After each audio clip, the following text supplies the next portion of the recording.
밤사이 뉴욕 증시 3대 지수가 그래도 1% 이상의 강한 반등세를 보여줬습니다. 이 트럼프 대통령이 기존의 48시간 최후 통첩을 5일까지 좀 유예하는 발언을 내놨기 때문인데요. 다만 한 가지 좀 찝찝한 게 마이크론 테크놀로지가 4% 이상 좀 급락하는 모습이 나왔죠. 오늘 우리 시장 상승으로 갈지 하락으로 갈지 엇갈리고 있는 가운데 이분 모시고 자세한 투자 전략 짜보도록 하겠습니다.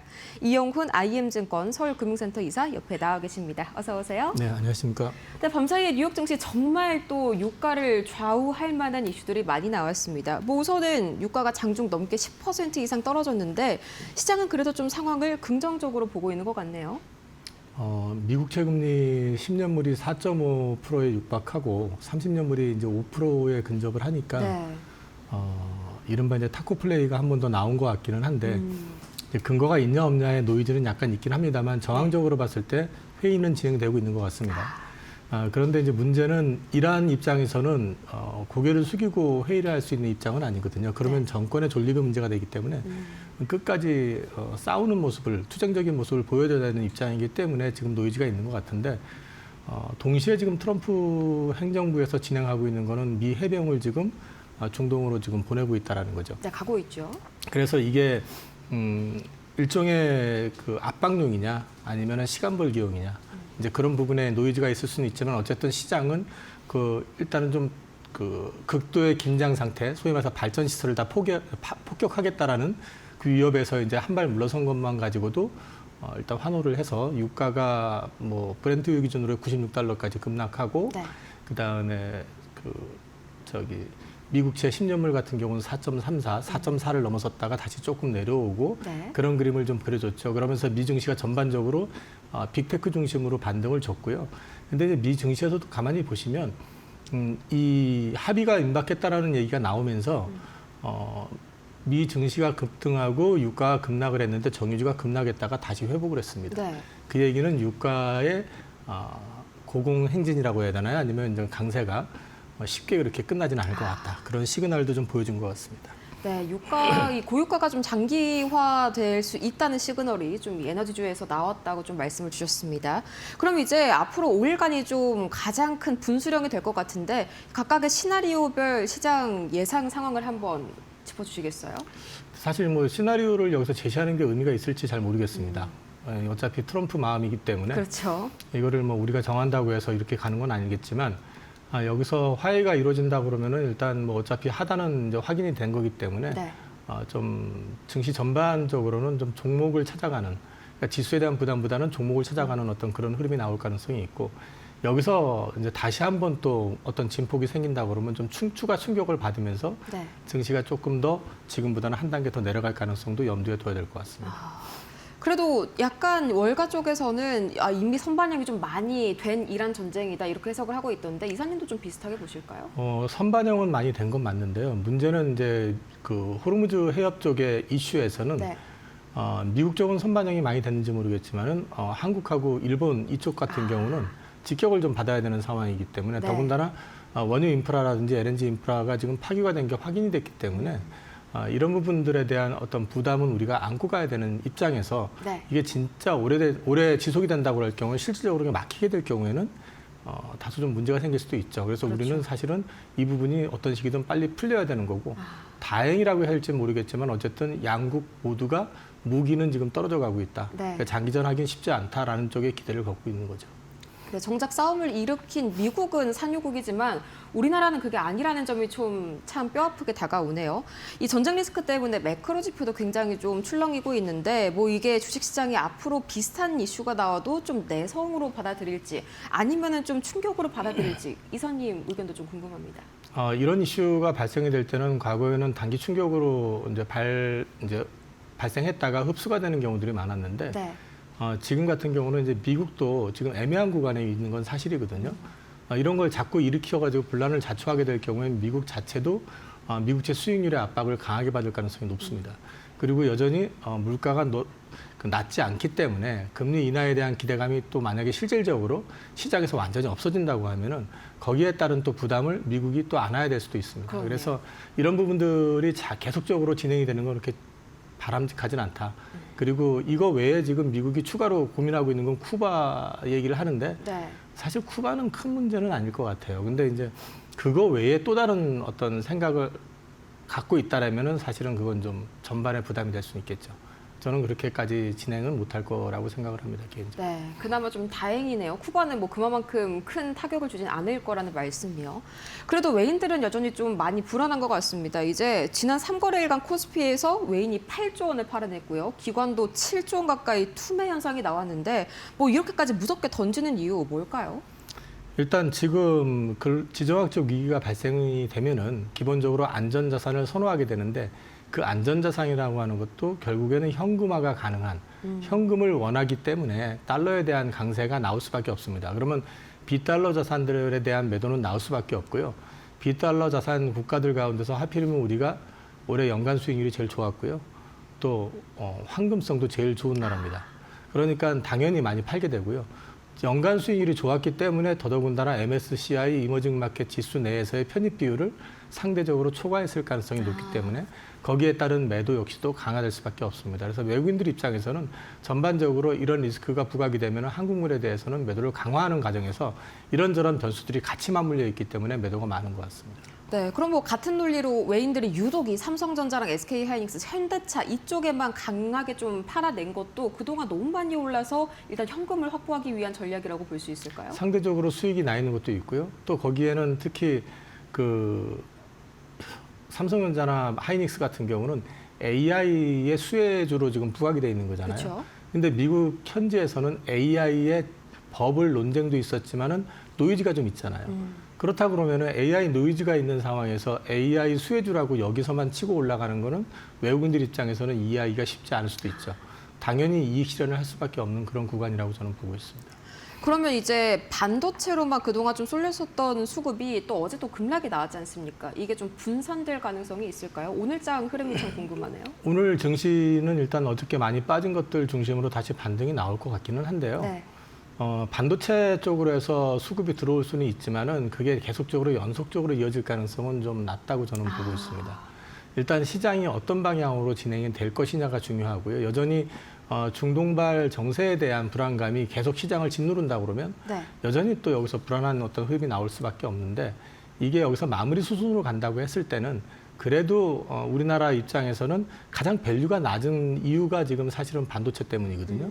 반도체 이익이 증익 자체가 워낙에 커 보이기 때문에 우리나라의 그 국가의 어떤 증시 밸류를 되게 낮게 저평가되어 있다고 하는 거기 때문에 이 부분에 대한 가능성 또는 이런 투자에 대한 것들은 계속 될 수밖에 없다고 저는 보고 있습니다. 네, 이 반도체 회복 장세가 그렇게 막 지속되지는 않을 것이다라고 본다고 말씀을 주셨는데 그러면 이제 뭐 코스피 독주보다는 코스닥 쪽에 좀 더 집중을 해봐야 될까요, 이제?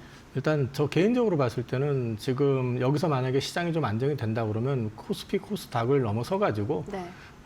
그 종목 장세라고 이제 표현을 좀 하고 싶은데요. 이 종목 장세라고 해서 또 삼성전자 하이닉스가 소외되는 그런 패턴이 아니라 삼성전자 하이닉스가 움직일 땐 다른 것들이 못 움직일 거고 네. 그 다음에 또 다시 또 다른 쪽 섹터에서 순환이 돌아가는 어떤 그림이 나올 가능성은 있다라고 말씀을 드리고 있는 거고요.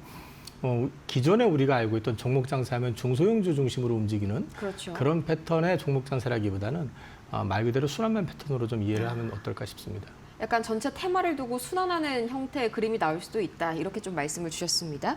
이제 코스닥 안에서도 종목 장세 하니까요. 이 종목을 좀 이야기 안 하고 갈 수가 없겠더라고요. 삼천당 제약, 이게 뭐 임상을 시작하기도 전에 벌써 에코프로를 따돌리고 시총 1위를 거머쥐었었죠. 이게 좀 앞으로 어떤 의미를 가질지가 궁금해요. 삼천당 제약은 우리나라 기존 바이오텍들의 어떤 흐름하고는 조금 다른 양상으로 성장하는 케이스입니다. 어떻게요? 기존의 우리 바이오텍들 같은 경우는 기술 개발을 해가지고 기술 이전을 통해 가지고 계약금을 받고 마일스톤을 받고 또 이제 그 매출이 나오면 로열티를 받는 구조잖아요. 근데 삼천당 제약 같은 경우는 자체적으로 주로 보면은 제네릭이라고 표현을 해야 되나요? 그 특허가 만료된 것들을 이제 역으로 개발을 해가지고 그거를 가지고 글로벌 판권을 매각하는 형식으로 해가지고 시장의 어떤 접근성을 높이는 그런 방식이다 보니까 삼천당 제약의 주가가 급등을 해도 전반으로 확산이 되지 않는 이유는 약간의 차이가 있기 때문에 그렇습니다. 네, 실제로 어제 제약바이오 나머지 종목들은 좀 크게 내리는 모습이 나왔었죠. 그러면 이 제약바이오주 2차 전지 두 섹터 간의 판단은 좀 어떻게 봐주실까요? 근데 그렇게 자꾸 이분법적으로 쳐다보시지 말고 아까도 네. 말씀드렸지만은 순환매 양상으로 보시는 게 좋을 것 같습니다. 그 바이오 같은 경우도 원래는 전통적으로 3월 달이 바이오가 강세인 달이거든요. 네. 근데 지금 사실 미국이 저러면서 금리 인하 기대감이 멀어지면서 또 어저께 폭락 나온 것도 있고요. 그렇지만 또 4월 이후로 보게 되면은 AACR부터 시작을 해가지고 6월 달에 바이오 USA까지 학회 모멘텀이 굉장히 많이 있습니다. 그리고 임상 결과 발표하는 것도 꽤 나옵니다. 그러면 그 안에서도 개별적으로 움직일 가능성이 있고요. 그렇네요. 이사전지 같은 경우도 지금 유가가 고공행진을 하게 되면은 결국은 전기차에 대한 또 관심을 가져갈 수도 있겠죠. 그다음에 휴머노이드에 대한 부분들 어저께 폭락은 하긴 했지만 그렇다고 해서 그쪽에 대한 개발이나 이런 부분들이 끝난 것도 아니고 우리나라에선 전고체 배터리를 27년에 양산하겠다고 하는 회사도 있는 판에 그런 부분들에 대한 기대감들 당연히 나올 수 있거든요. 그래서 네. 이거를 뭐 2차 전지가 먼저 가냐, 바이오가 먼저 가냐 이런 쪽보다는 전체적인 어떤 순환매 양상으로 흐름을 보시는 게 좋을 것 같습니다. 네, 순환매 양상으로 흐름을 가닥을 잡으시면 될 것 같습니다. 그럼 또다시 이제 한번 증시가 출렁할 일이 분명히 또 있을 것 같거든요. 이럴 당시에 이제 투매가 나온다면 단가를 맞추는 전략이 좀 유효할까요? 어떻게 봐주실까요? 투매가 또 나온다고 한다면은 여기에서는 지금 중동의 노이즈가 다시 크게 부각이 될 때 말고는 네. 투매가 나올 수 있을까요? 지금 봐서는 그렇게 얘기한다고 그러면은 사실은 거기서 적극적으로 싸게 담는다라는 거는 좀 무모할 수도 있죠. 네. 우리는 지금 투자를 하는 거지 투기를 하는 건 아닙니다. 그래서 제 스타일일 수도 있긴 하지만은 저는 낙폭이 크다고 해가지고 섣불리 들어가는 것보다는 네. 전체의 어떤 변화 이런 것들이 보일 때 저점 매수에 대한 판단을 해야 되는 거지. 전체적인 큰 그림이 변화하지 않는 상태에서 너무 섣불리 예단하고 들어가셨다가는 오히려 당할 수도 있다. 그런 네. 말씀도 드리겠습니다. 그럼 좀 어떤 전략을 좀 구사를 해야 될까요? 뭐 종목이나 섹터를 좀 압축시키는 전략이 유효할까요? 개인적으로는 지금 시장의 어떤 변화를 좀 이제 주목을 하고 싶고요. 네. 이번에 어쨌든 인프라들이 많이 파기가 된 상태라고 그러면 원자재 가격이라든지 원자재 수급에 대한 부분이 과연 우리가 안정적으로 받아낼 수 있을지에 대한 고민을 좀 해야 될 것 같아요. 네. 그게 좀 쉽지 않을 거다라고 판단이 된다고 그러면은 그 가운데서도 수혜주가 있을 거고 또 피해주가 있을 거 아닙니까? 그 부분을 좀 가릴 필요는 있을 것 같고요. 현재로서는 저는 개인적인 생각은 지금 현재는 종목을 확산시키는 쪽보다는 조금 압축시킬 생각을 가지고 있고 경우에 따라서는 현금 비중이 너무 작다 판단되면 일정 부분 현금을 조금 만드는 것도 나쁘지 않을 것 같다. 좀 종목을 압축시킨다면 어떤 기준을 가지고 좀 압축시키면 좋을까요? 미래 성장의 어떤 가능성이 여전히 강하고 그다음에 객관적으로 또는 시장에서 평가하는 걸 봤을 때 여전히 시장의 어떤 흐름을 좌우할 수 있는 그런 섹터가 있다면 그런 쪽으로 관심을 더 가지는 게 맞을 것 같습니다. 네, 좋습니다. 그러면 이제 좀 개별주 이슈도 한번 다뤄볼까 하는데 이제는 이 SK 하이닉스가 밤사이에 ADR 상장을 좀 공식적으로 추진을 할 것이다 이런 기사가 나왔습니다. 좀 이게 선반영이 된 이슈인지 아니면 추가적인 좀 상승 동력이 돼줄지 그것도 궁금하네요. 이번 주총에서 나올 거라고 예상했었던 부분을 이제 기사로 먼저 나온 것 같은데요. 네. 저는 이제 ADR 발행을 위해서 국내에서 자사주를 100% 또 사가지고 할 줄 알았는데 그건 아닌 것 같아요. 발행을 한다고 하는 것 같더라고요. 네. ADR을 발행을 한다는 얘기는 뭐 결국은 국내 자사주 소각하고 ADR을 발행하는 거니까 그렇게 따지면 그게 그거지만 또 한편으로 생각을 해보면은 미국 가게 되면 마이크론 테크놀로지라고 하는 경쟁사하고 직접 비교가 가능하잖아요. 그렇죠. 그렇게 될 경우에는 마이크론 테크놀로지가 빠지든 하이닉스가 오르든 둘 중에 하나의 그림이 나오겠죠. 그렇게 본다 그러면 하이닉스한테는 불리하지 않은 괜찮은 흐름이 될 거라고 저는 보고 있습니다. 네, 근데 이게 사실 이 ADR 상장을 추진을 하는 게 이 기업 밸류 프로면 좀 역행한다 이런 지적도 있더라고요. 여기에 대해서는 어떻게 보세요? 이제 뭐 불과 한 달여 만에 신주 발행을 나선 거잖아요. 그러니까 그게 앞서 말씀드린 얘기인데 자사주 소각할 때는 분명히 밸류업이라고 해놨는데 그렇죠. 다시 ADR 때문에 발행을 한다는 얘기는 그만큼 다시 또 원복을 시켜놓는 거잖아요. 네, 그러니까 제자리 뛰기 한 거죠. 의미가 없네요. 네. 의미가 아주 없다고는 할 수는 없는데 모양새는 그냥 뭐 시장이 원하는 대로 모양 갖춰주고 생색만 내다만 꼴이 된 것 같죠. 네. 그 대신에 이제 본다면은 하이닉스 지분을 지금 SK 스퀘어가 20.1%인가 갖고 있거든요. 네. 그러면은 이게 만약에 ADR을 전액을 발행하게 될 경우에는 시장에서 그만큼 주식을 사야 될 겁니다. 그러니까 그만큼이라는 거는 이제 20%를 유지해야 되기 때문에 최소 20%를 유지하게 될 만큼을 사든지 네.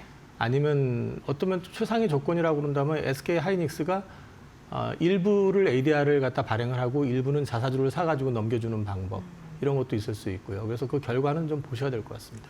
네, 여기에 또 한 가지 밤사이에 아쉬웠던 점이 특히나 메모리주에 있어서요. 마이크론 테크놀로지가 4% 이상 빠지고 뭐 계속해서 샌디스크도 빠지고 메모리주 흐름이 유독 좀 좋지가 않은 일주일이었습니다. 이유가 뭐라고 보시나요?